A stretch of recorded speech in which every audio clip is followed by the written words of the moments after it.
Hello, welcome back to Let's Play Retro Games, and welcome to episode 2 of Retro and Modern. Once again, I'm joined by Zach from the Beard Gaming, and together we're going to be taking a look at a few games from the Terminator series. I'm going to be taking a look at the retro games, and Zach over at the Beard Gaming is going to be taking a look at some of the more modern games in the series. So without further ado, let's get started by taking a look at Terminator for the Sega Mega Drive.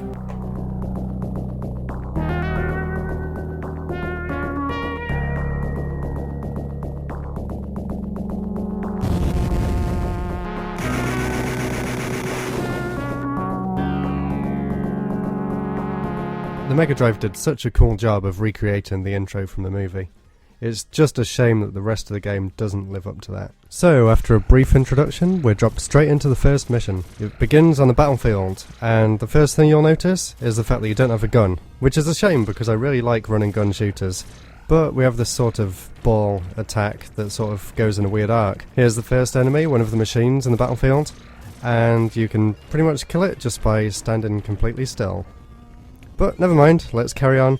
The graphics are pretty cool. I love the music in this stage, it's really fun. Yeah, this is going to be awesome. Running across the battlefield, blowing up Terminators and dodging bombs. Let's see what's down this ladder. Oh my god, look at that animation. And this is where the game takes a turn for the worst, honestly.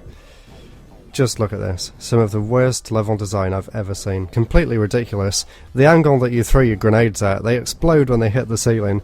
It's really hard to even make them hit the Terminators that are standing right in front of you. And these gates that I'm walking up against now, if you don't have enough smart bombs, you simply can't get past it, and the only way to progress is to actually reset the entire game and start the level again from the beginning. And this section just goes on and on and on and on and on. It's the worst level design that I have ever seen.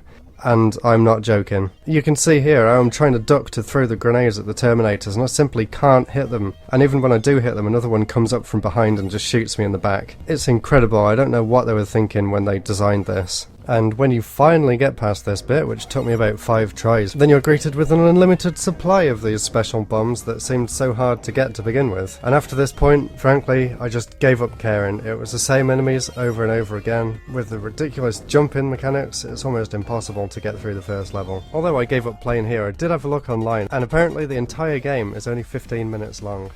That's how much effort the designers put into this.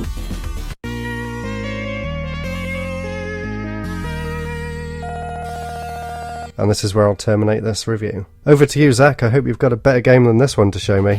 So we're kicking off the modern side of Terminator games with Terminator Dawn of Fate. A game set during the war against the machines, where John Connor leads his resistance group into Skynet. The aim is to stop the Terminator being sent back to 1984 to kill his mother. There's 10 missions to blast through, as you play as 3 different characters, which are Kyle Reese, Justin Perry and Catherine Luna. The game's a third-person shooter, but if you hold down a button you can aim while stationary in first person. You have an array of futuristic weapons to use, and you also have a plasma baton if you want some melee action. Hidden around levels are Skytech, which you collect and use to upgrade your character. There's an adrenaline boost that you can use to become stronger for a period of time, but I kept forgetting to use it and it doesn't last very long anyway. What I find annoying is when you transition to another room and the camera does this spinning thing. It makes me want to vomit every time. Also, the voice acting leaves a lot to be desired. Really want this position. It's throwing everything in the sector at us. I can forgive the minor downfalls as it adds to the game's charm, but what holds Dawn of Fate back from being a decent shooter is its camera. Jesus Christ, the camera sucks. It just doesn't seem to know what it's doing. While you appear to have some slight control over it while you're fighting, all other times it's fixed in place in random areas. I don't know if they were going for a Resident Evil thing, but the reason it works for that game is that you only have to worry about zombies when they're close range, whereas these Terminators can shoot you from the other side of the room and you won't be able to see where they are. The lock-on system will only help you so much, as locking onto the enemy you want can prove quite tricky. Not only does the camera mess you up in combat, but even the basics of walking through a room is a task in itself. The camera switches so much you won't know which way you're walking or which direction to push on the analog stick.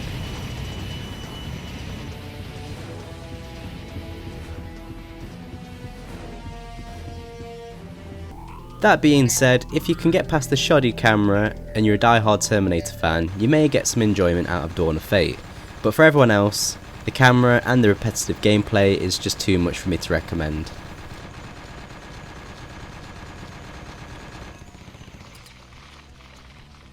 Thanks, Zach. Sadly, that game didn't look too great either, did it? The camera made me want to vomit. Let's hope this one's a bit better. This is Terminator 2 for the... Oh god, not LJN.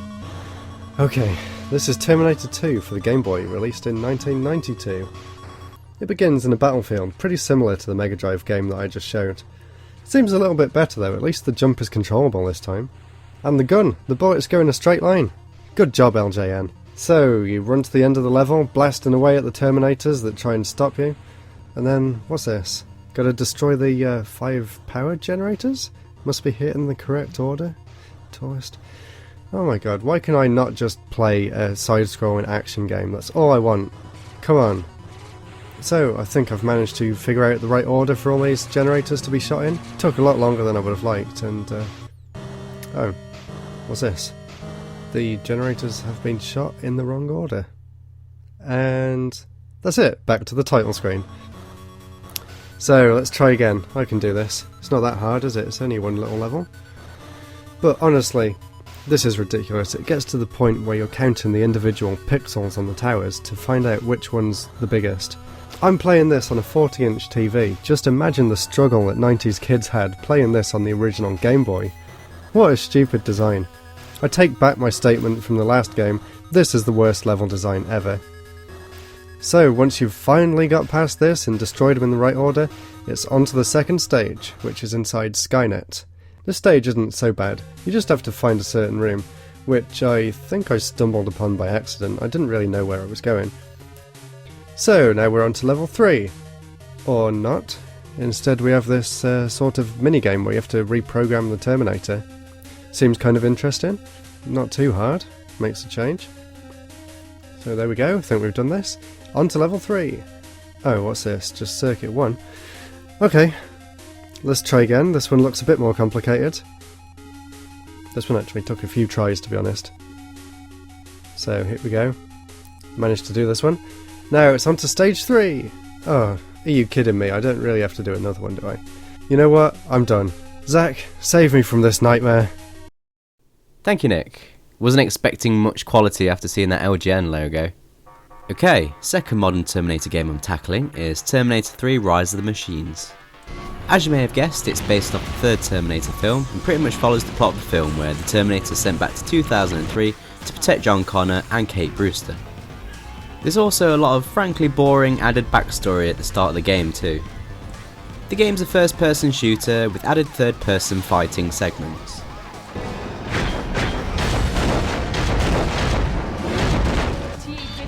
I'd like to say I had fun with this one, but sadly it was painful to play through. Affirmative. There's hardly any damage response from the enemies, so you don't know if you're killing them or not. The aiming is so touchy, it's quite hard to fire at enemies. They did include a lock-on aim, but it hardly works. It takes an age to change weapons, and you can't even change while you're reloading, which also takes forever.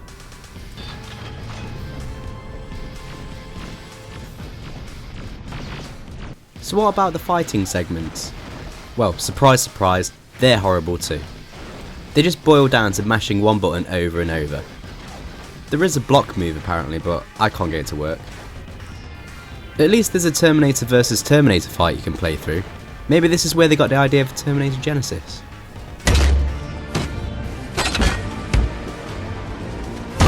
I'm glad this missile command machine survived Judgment Day.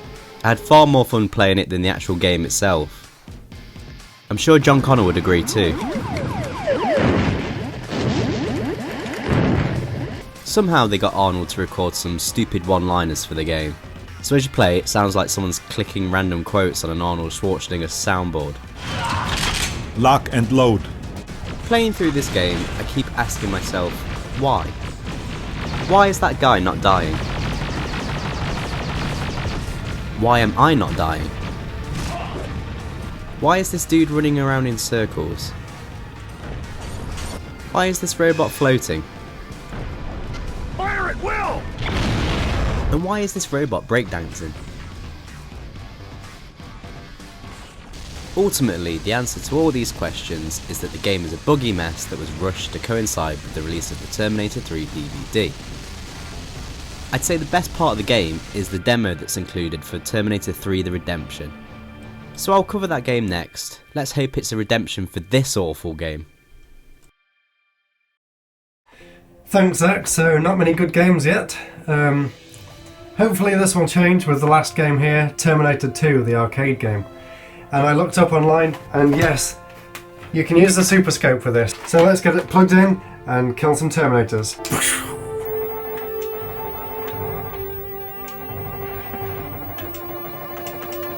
Not doing anything. So yeah, unfortunately the Super Scope didn't actually work. So in the end I just played this game with a controller.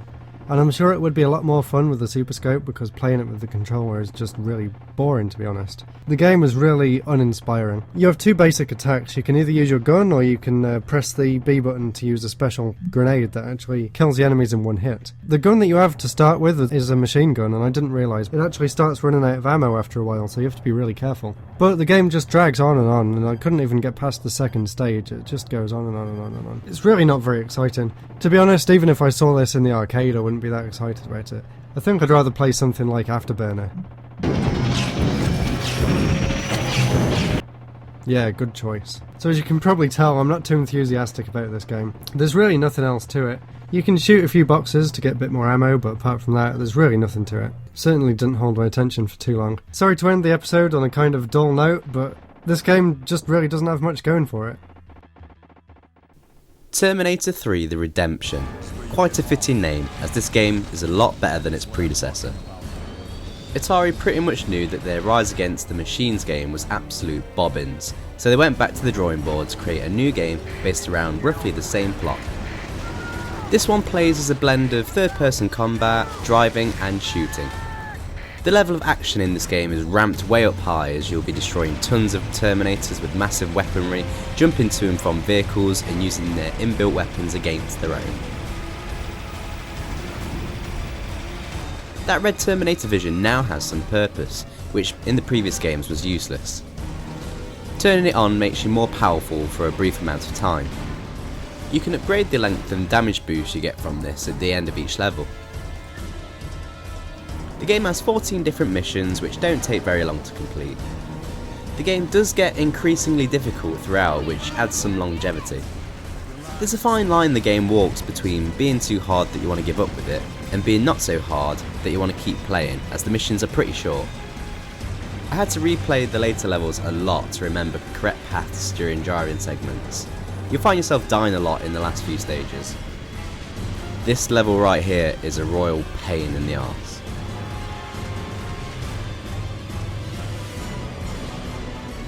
I can't fault the gameplay though. The on-foot sections work well, and you have quite a few fighting combos to try out. The driving is surprisingly fun too, seeing as all the driving is done with the left analog stick, as the right one is used to aim your weapon. The graphics impressed me too. I like the visible damage your character takes when shot to pieces. Mr. Schwarzenegger is back in the voiceover department, but again he's only recorded some generic one-liners. The game so kindly has designated a special button you can press to reel off his unforgettable quotes. Piece of cake. Terminated. Fantastic. Talk to the hand. What's interesting is that during segments where your character actually has lines of dialogue, they've got someone to impersonate Arnold's voice. And I must say, it's pretty bad. That thing. It is a Terminator, Model TX, designed for extreme combat. I'm sure me and Nintendo could have done a better job. No way, Zach. Talk to the hand. Joking aside, this game is pretty good by Terminator game standards. You can easily blast through it in a weekend if you have the patience to deal with its difficulty spike. Well, there you go, Nick. Looks like we found a Terminator game worth playing. Back to you. So thanks for watching this action-packed episode of Retro and Modern. Don't forget to subscribe to both our channels. You can subscribe to me down below, and I'll put the Beard Gaming up here, so go and click on him and enjoy his videos, subscribe, and I'll see you next time. Thanks for watching.